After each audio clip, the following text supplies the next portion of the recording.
नमस्कार दोस्तों, आज लीव किसान पर बजट के बारे में बताया गया है कि क्या किसान को दिया गया, क्या नहीं दिया गया बजट में।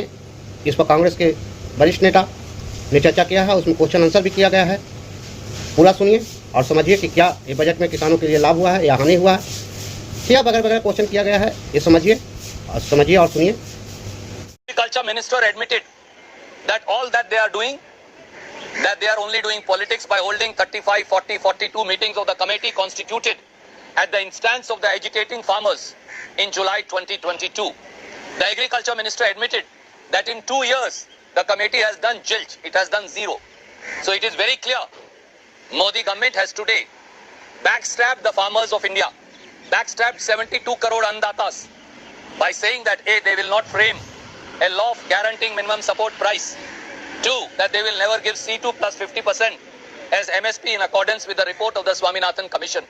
I want to say that any ruling party and ruling autocrat, whoever has taken on the farmers, harmed their interests, taken away their livelihood, has never been able to sustain. Today, the government has gone into reverse gear. This government will not last. For the farmers' ire, for the agony of India's farmers and farm laborers, they will never pardon Modi government. Any questions, you're welcome to ask. Against China. Question number 4. Why are you reducing the budget of India's defense forces? It has come down from 17% to 13%. Number 5. Why is it that you have not been able to decide on an advanced fighter for our Indian Air Force till today? You bought some Rafales and then you shelved it. Congress party wanted to buy 123 Rafales for which transfer of technology was coming. You bought only a number of Rafales, then dumped that. How many type of aircrafts can we service and keep and our pilots fly?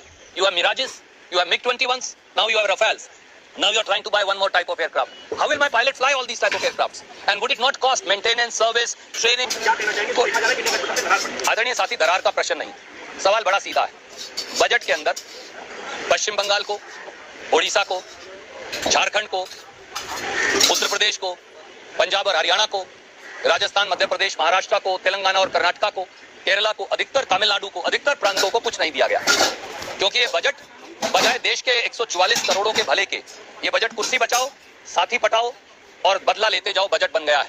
Uttar Pradesh ने चुनाव हराया तो उत्तर प्रदेश जो सबसे बड़ा प्रांत है उनका नाम काट दिया। पंजाब और हरियाणा में और महाराष्ट्र में आप चुनाव और राजस्थान में हारे तो इन चारों प्रांतों का नाम काट दिया। ओडिशा, पश्चिम बंगाल का नाम काट दिया, तेलंगाना, कर्नाटक, तमिलनाडु और केरल का नाम इसलिए काट दिया कि वहां विपक्ष की सरकारें। दिल्ली की सत्ता पर बैठे हुक्मरानों का काम भेदभाव और बदला लेना नहीं हो सकता। दिल्ली की सत्ता पर बैठे हुक्मरान को देश को एक आंख से देखना पड़ेगा।